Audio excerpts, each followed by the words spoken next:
తాకట్లో ఉన్న మీ బంగారాన్ని విడిపించి ఆ రోజు ఆన్లైన్ రేటుకి కొంటాం. Sharma gold company. ప్రణయ్ హత్య తీర్పుపై అమృత స్పందించింది. నిన్న ప్రణయ్ పరువు హత్య తీర్పు వచ్చిన తర్వాత అమృత ఎందుకు స్పందించడం లేదు అంటూ వచ్చిన వార్తలకు చెక్ పెట్టేలా రాత్రి తన ఇన్స్టాలో ఓ పోస్ట్ రాసుకొచ్చారు అమృత. సోషల్ మీడియా ఇన్స్టాగ్రామ్లో 10/3/2025 తేదీని లవ్ సింబల్తో పోస్ట్ చేసింది. అంతేకాకుండా రెస్ట్ ఇన్ పీస్ ప్రణయ్ అని రాసిన పోస్ట్ను షేర్ చేసింది అమృత.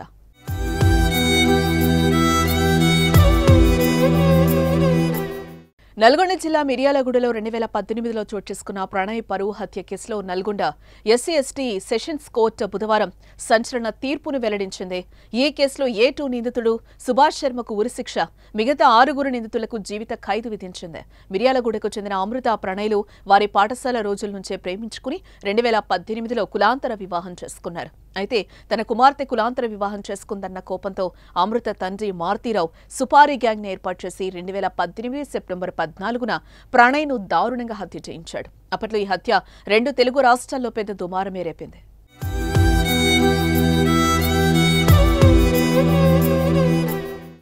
ఇక ఈ హత్య ఘటనలో భాగంగా ప్రణయ్ తండ్రి బాలస్వామి ఫిర్యాదు మేరకు మిర్యాలగూడ 1 టౌన్ పోలీసులు 8 మందిపై 302 ఎస్సీ/ఎస్టీ అట్రాసిటీ కేసు, ఆర్మ్స్ యాక్ట్ సెక్షన్ల కింద కేసు నమోదు చేశారు.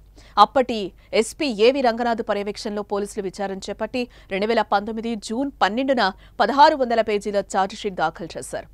5 సంవత్సరాల 9 నెలల పాటు సుదీర్ఘ విచారణ అనంతరం న్యాయస్థానం సాక్షులను, పోస్టుమార్టం రిపోర్టులను, సైంటిఫిక్ ఎవిడెన్స్లను పరిశీలించి నిన్న తుది తీర్పును వెలువరించింది. ఇక ఈ కేసు విచారణ కొనసాగుతున్న సమయంలోనే ప్రధాన నిందితుడు మారుతీరావు తీవ్ర డిప్రెషన్కు గురై 2020 మార్చిలో ఆత్మహత్య చేసుకున్నారు.